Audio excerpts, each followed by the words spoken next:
यो हो चितवनको भरतपुर स्थित बीपी कोइराला मेमोरियल क्यान्सर अस्पताल। स्थापना गर्दा बिरामीले सेवा राम्रो पाउलान् अनि क्यान्सर निदान होला भनेर चीन सरकारको सहयोगमा नमुना अस्पताल भन्दै स्थापना गरियो।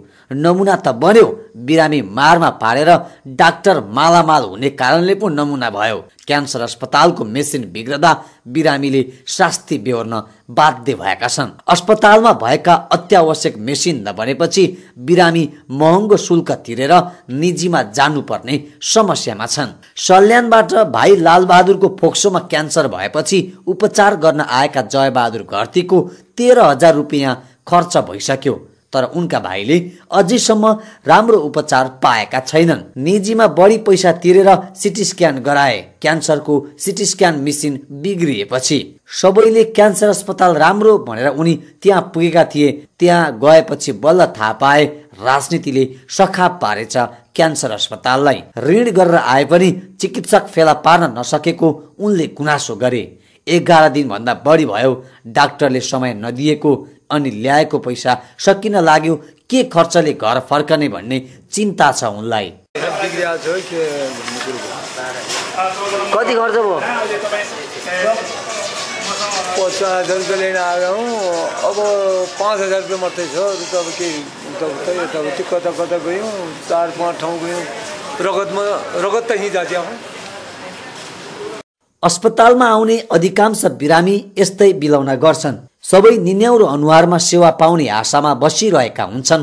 कोही खर्च नभएको गुनासो गर्छन् भने कोही महिनौं बिताएर पनि उपचार नपाएको पीडा पोख्छन्। अस्पतालको सेवामा सुधार हुन सकेको छैन। राजनीतिको मार बिरामीले खेप्नु परेको छ।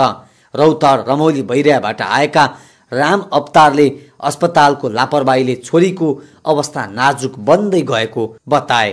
उनकी 4 वर्षीय छोरीको पेटमा ट्युमर छ।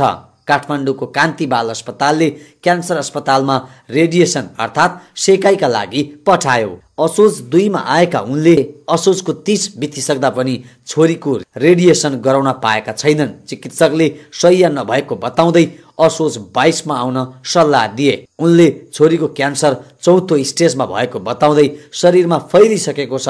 उनको अवस्था देखेर अस्पतालमा एक्लै रुँदै बसेको समेत बताए। छुटका लागि आवश्यक सबै कागजात ल्याए पनि छुट नपाएको उनको गुनासो छ। केमोथेरापी र रेडिएसन सेवा नपाउँदा समस्यामा परेको अवतारले बताए।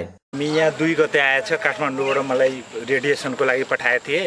यहाँ सिटी स्क्यान बिग्रेर चाहिँ अब रेडिएसनको डाक्टर उहाँ पठाउनु भयो 21 नम्बरमा यो बच्चाको लागि कि केमो लगाउनुस्। केमो लगाउँदा जाँदा यो चाहिँ 22 गते आउनु रे। 22 गते मैले आएँ। अब 22 गते आउँदा के भन्यो कि अब जुन केमो लगाएर उहाँबाट पठाएछ त्यही केमो लगाउने हो। तर मैले भने कि त्यो केमो त छुया छैन नि, तर रेडिएसनको डाक्टर अर्को खाली केमो एउटा लगाएर अनि घरमा जानुस्, त्यो 22 गते बेड खाली हुन्छ। मैले 22 गते आएँ। अहिलेसम्म 2 गतेदेखि झुलेछु, तर 3 चोटि दर्ता गरेर चाहिँ 4 चोटि उसमा गयो 21 नम्बरमा।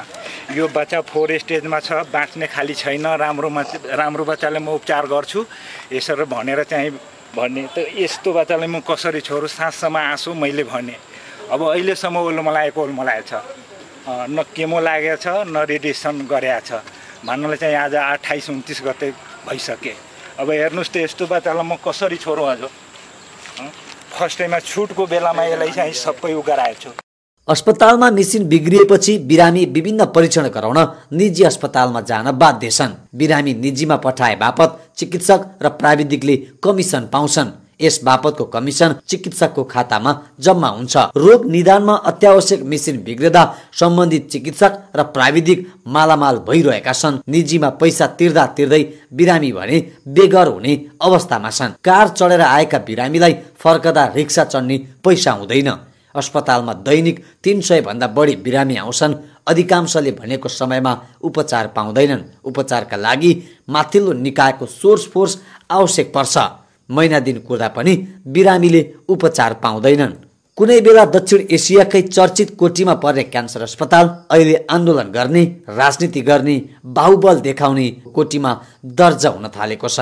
काम भन्दा राजनीति बढी, सेवा भन्दा ढेवाको माग बढी, बिरामी भन्दा कर्मचारी बढी, कामभन्दा कुरा बढी गर्ने अड्डा भनेको छ अस्पताल। यस्तो मौलाएको छ विकृति यो आजदेखि होइन। यस्तै लापरवाहीले धेरै बिरामी मरिसकेका छन्। अब यस्तो हरिबिजोग सरकारले कहिले देख्ने? dcnepal.com का लागि अनिल ढकाल, चितवन।